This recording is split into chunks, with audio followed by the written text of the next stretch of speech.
You're listening to Press This, a WordPress community podcast on WMR. Each week, we spotlight members of the WordPress community. I'm your host, Doc Pop. I support the WordPress community through my role at WP Engine and my contributions on torquemag.io. You can subscribe to Press This on Red Circle, iTunes, Spotify, or your favorite podcasting app. You can also download episodes directly from WMR.fm. Today, we're going to be talking about marketing and CRM and what is CRM and how can small businesses that are using WordPress, how can they benefit from using some new tools that we're going to talk about with our special guest, Adrian Tobey, the CEO of Groundhogg, Mailhawk, and Hollerbox, and a self-described WordPress CRM guy. Adrian, how are you doing today? I'm doing good. Thanks for having me on. Hey, thanks for joining us. Let's kick this off by just hearing how you got into WordPress. The year is 2018, and I'm going to University of Toronto, which is sort of like Ontario's biggest university. I think it's actually Canada's biggest university.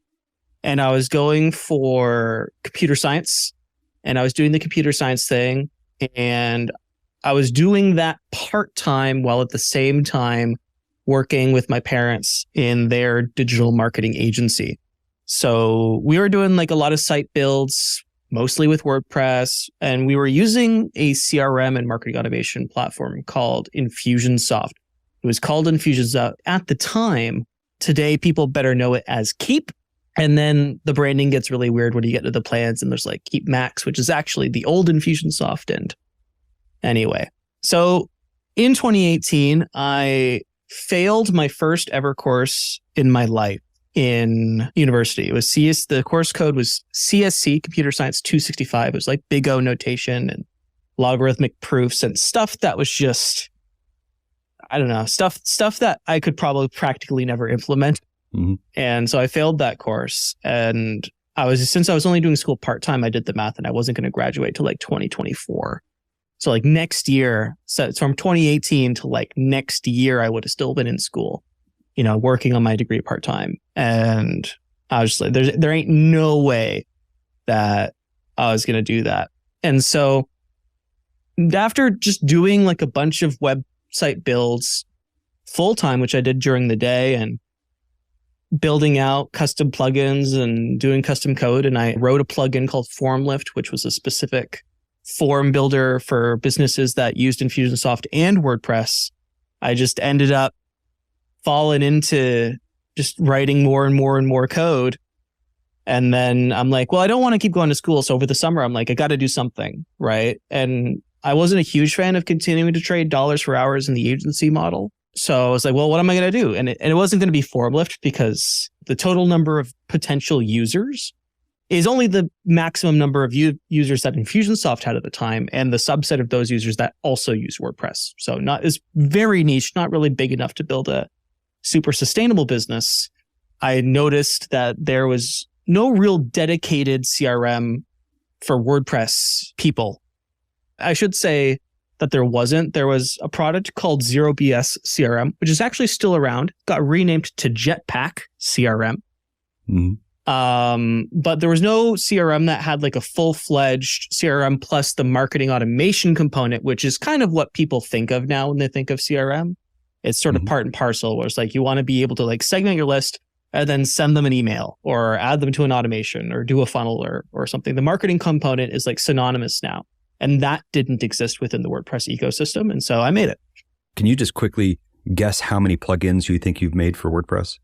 Well, there's FormLift and Groundhogg and Mailhawk. And I didn't actually make Hollerbox. Scott Bollinger made Hollerbox, and then I bought it from him. And then I rebuilt it from the ground up after buying it. Mm-hmm. But it was pretty much a ground up rebuild. So I guess I could say I built it, but he was the original creator. I also did WP Simple Chat, which is just like a Facebook chat plugin thing, which is just, I don't monetize that. I just needed a chat thing, and I whipped that up in like an afternoon and called it a day. Mm-hmm. There's been other stuff, just like snippets here and there that sometimes got pulled into plugins. But as far as like the ones that people, I think, use, that pretty much covers it.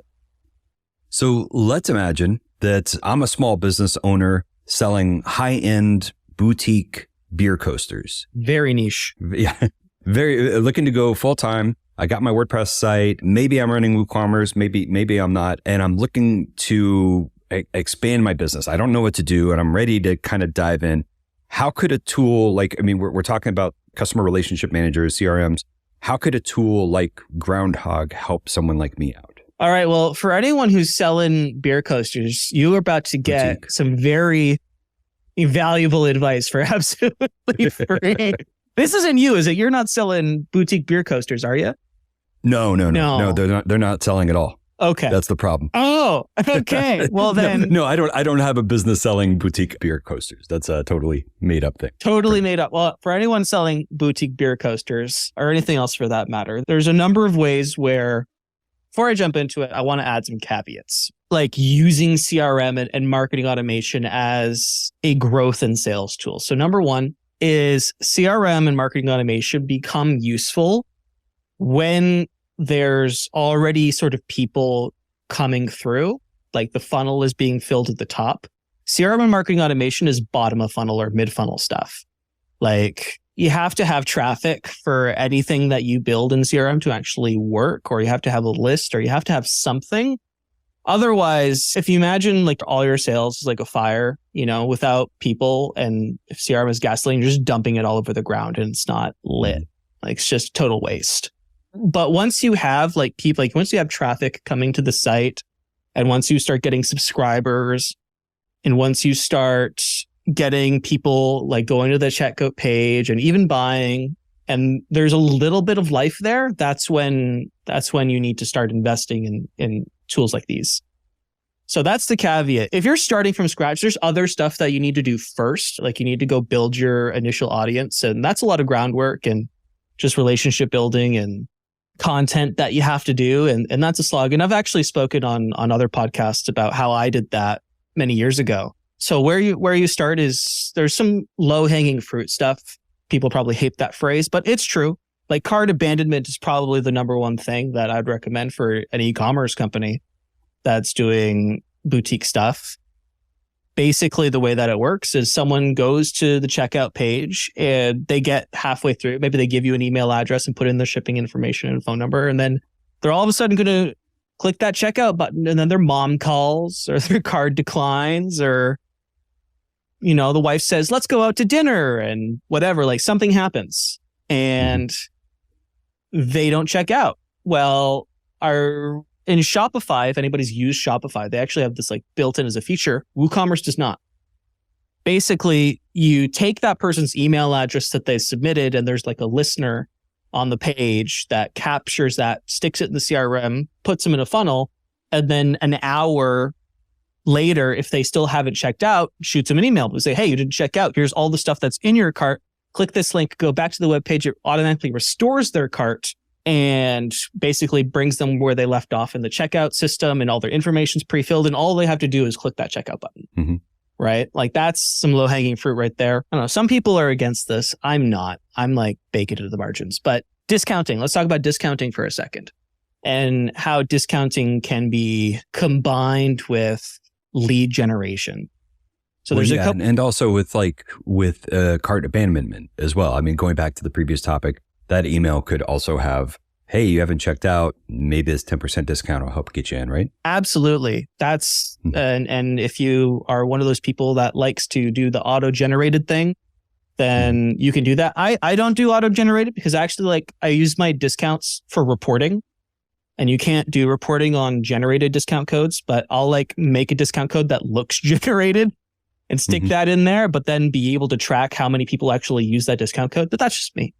Some people like to do auto-generated discount codes, which you can absolutely do. Let's take a quick break here, and we're going to come back in and dive into discount codes, because I think that's a whole next section on it. So stay tuned. We're going to take a quick break, and when we come back, we're going to pick up this conversation with Adrian Tobey, the CEO of Groundhogg, about CRMs and some tips for small boutique beer coaster business owners who want to launch their business. We'll be right back. Time to plug into a commercial break. Stay tuned for more Press This in just a moment. Welcome back to Press This, the WordPress community podcast. I'm your host, Doc Pop. Today, I'm talking to Adrian Tobey, the CEO of Groundhogg. Adrian, right before the break, you were talking about discount codes And I want to give you a chance to just pick up right where you were as far as like helping a small business owner with the CRM tools and how maybe using the discount code could help them out. I think where I left off was I was just talking about doing generated versus non-generated discount codes. And it's up to you, whatever you want to do, as long as you get the money, right? That's the most important thing, as long as they check out. Mm-hmm. Where I like to use discount codes, I like to use discount codes in a couple places as lead generation tools on the website before they even get to the checkout page. The first and my favorite place to do that is in the footer of our website. On every single page, I have an email collection form right at the bottom of the page. And above that form, it says, subscribe and discount. Give me your email address and I'll send you a code for 15% off the first year, no questions asked. And I do that on every page of all of my products. And I recommend that everybody does this. And, you can go between, like, if you want to go higher or lower, the percentages, that's totally up to you. I like 15%. I think that's a good number.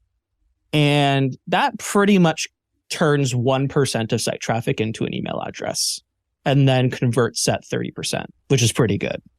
Mm-hmm. And what we do is basically that 15% off discount code is baked into our margin. Like the products are priced in a way where that is not necessarily detrimental to the growth of the business, which again, I recommend that everybody just increase their prices 15% and then give out discounts for 15% because people think like they're getting a deal and like, that's okay. I'm all for that. But the nice thing is that there's different kinds of buyers, right? There's two kinds of buyers. There's people who just don't care. They're going to go to the pricing page. They're going to buy what they want. They know what they want. They're just going to go through that. And then there's like the deal hunters, and there has to be something for them, or else they're just going to go somewhere else where they can get a deal, right? Mm-hmm. Now, if you don't want to sell to deal hunters, that's your call. I don't like to leave money on the table, so I want to be able to provide something for them. So we have that on the form, we have that form that collects their email address and sends them a code in the footer of every single page. And what we do is we send them the discount code in an email right away. Like, here's your discount code, link to checkout or link to pricing page or whatever. And then if they don't use it 3 days later, we say, hey, you gave us your email address and we gave you a code and you haven't used it yet. What gives, right? Link to checkout, link to pricing page. And then we wait another 3 days. And if they still don't do anything with that, we send them an ABC email, which is like reply A, B, or C. They don't have to write anything, but A, B, or C. Hey, I got abducted by aliens. Don't message me. B, I'm just waiting till cash flow picks up. Or C, don't bother me anymore. You'd be surprised how many people actually respond to that ABC email. And that gives you also opportunity to open up a conversation and do some actual like sales work instead of having it all automated. You don't have to do that, but I like to do that because I like to have my boots on the ground and know what people are thinking and what struggles people are having so we can, pivot accordingly. And then the second place we do that, which with essentially like the same email sequence, is on the checkout page itself. We have a little exit intent 30-second triggered pop-up thing that shows up that says, hey, you've been on the checkout page for a while. If you're considering leaving, don't. Here's 15% off if you give us an email address. And then we have like a double email collection there where we have the abandoned cart stuff plus the sort of little commitment that they did to get that discount code. And then they plug that in and then they're off to the races and they're happy. So everything you're mentioning, it all sounds like really good advice for like a small business owner who's like kind of trying to learn the tricks of the trade. And we were kind of talking about this being on a WordPress site, and everything you're mentioning obviously is not in WordPress natively, but the advantage of WordPress is that you can always use plugins. And are all the features that you've kind of talked about so far, you're talking about email integration, is that all in Groundhogg, or is this a different combination of things that you're using here? So the Groundhogg product suite, which includes Groundhogg and all of the integrations and add-ons that we offer with it, are completely self-hosted on WordPress. Mm-hmm. The only thing that's not is the actual email delivery, which you could, I suppose, do through your own server, although hosts generally don't like that. So we have integrations like SendGrid or Postmark, Mailhawk, AWS SES, and you basically sign up for a plan with one of those people. And then that facilitates the actual delivery of any emails. But everything else is entirely self-hosted on WordPress. So you own all the data. and you can scale it as much as you want to scale it. And when you get to like 10,000 contacts, no one's going to knock on your door and be like, give us more money. Mm-hmm. I think MailChimp is 1,000 contacts now. The Mailhawk integration that you're talking about, or the plugin that you're talking about that allows you to format the emails and then you use something else to send them, as you said. Is that also like, I saw a demonstration of that kind of being used, and you're kind of like laying it out, kind of using the WordPress tools, kind of a dashboard, kind of like setting up a post or a page. Is that also used for managing email lists? So when we talk about CRM and marketing automation, that means different things to different people. So Groundhogg is a complete CRM and marketing automation suite. That means your lists, your contacts, all their activity, tracking links, email templates, funnels, automations, logs, everything. It's it's like having complete HubSpot or MailChimp or ActiveCampaign in your WordPress dashboard. It's all there. You don't have to go outside for anything except email delivery. And of course, you can probably export your list. If you did want to change to something else later, you could still have access to your list because you own your list. You own it, right? That's the beautiful nature of it. So like the SaaS people, like the SaaS CRMs, like your MailChimps and your ActiveCampaigns and your HubSpots, the way that they create value for shareholders is lock-in, by making it incredibly difficult and painful and expensive for you to hop between them and any other SaaS CRM out there. Like you can't export anything, and then you don't own anything. If you just stop paying your MailChimp bill, you can't log into MailChimp and get all the stuff that you did, right? You have to pay that next bill, which, some like COVID hit a lot of businesses hard, it's scary. So with Groundhogg, you can always have like that little peace of mind, because everything that's on your WordPress website, that's data that you own. All the tables are like there. Open up PHP MyAdmin and go have a look. It's not going anywhere. You had mentioned, we already kind of talked about discount codes to death, but you are mentioning everything that's kind of on your site. Someone's landed on your site. And you did mention that you built your newsletter a little bit before you even get started with CRM, worrying about CRM. But we haven't talked yet about social media, or even having like a YouTube channel, maybe, where you drop a code and bring people into your site and then use that code, as you said, to kind of track where they come from. Do you want to talk about how you might tie in social media with your CRM tool? I'm personally not a great social person. I have somebody doing social who's much better than me at the moment. Oh. The way that we leverage, because again, I'm not really doing it, but the way that we leverage social media is tough. Like a lot of people treat it as just another broadcast channel. And we think of broadcasts as like just queuing up like an email blast in MailChimp and sending it to all your subscribers, right? That's the way that most people treat maybe like Twitter or their Facebook page or LinkedIn. That's definitely LinkedIn. And people have mixed results when they do that.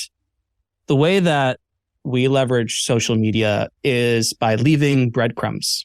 And when I talk about leaving breadcrumbs, basically spend some time every day and you queue up or do some searches in your Facebook groups or on Twitter in hashtags. Basically, you want to just go where your ideal customer is and sift through all the conversations that your ideal customers are having and participate in a way that allows you to leave breadcrumbs, which lead back to useful and valuable content that you've created. Could be a YouTube video, could be a blog post. And from there, people will trickle into your top of funnel. But I don't really treat social media as just like a broadcast system, because it's not very effective most of the time. Well, on that note, I think we are going to take our final break. And when we come back, I think I'd like to talk about, just since we talked about Groundhogg earlier, I know you had a big release, and we'll just kind of pick up on some of the new features that you have and some of the things you have in the works as well.